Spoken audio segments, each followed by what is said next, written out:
Sürücülük vəsiqələri ilə bağlı yeni bir qaydadan danışacağım. Daha doğrusu, məlum olduğu kimi Azərbaycanda sürücülük vəsiqəsi, Azərbaycana alınan sürücülük vəsiqələri bir sıra xarici ölkələrdə tanınır. Bu müddətdə olur, amma yenə də və bununla bağlı bir yenilik var. Belə ki, 6 aprel tarixində və Gündəm xəbərinin efirindən bir məlumatı diqqətinizə çatdıracağıq.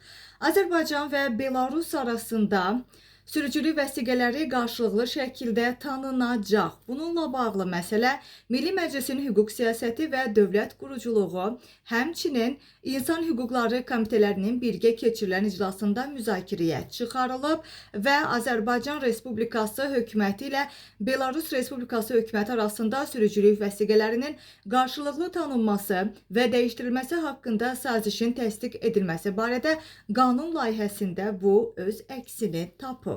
Qeyd eləyək ki, sözü gedən saziş təsdiq olunduqdan sonra hər iki ölkə arasında sürücülük vəsiqələrinin qarşılıqlı tanınması və dəyişdirilməsi də mümkün olacaq.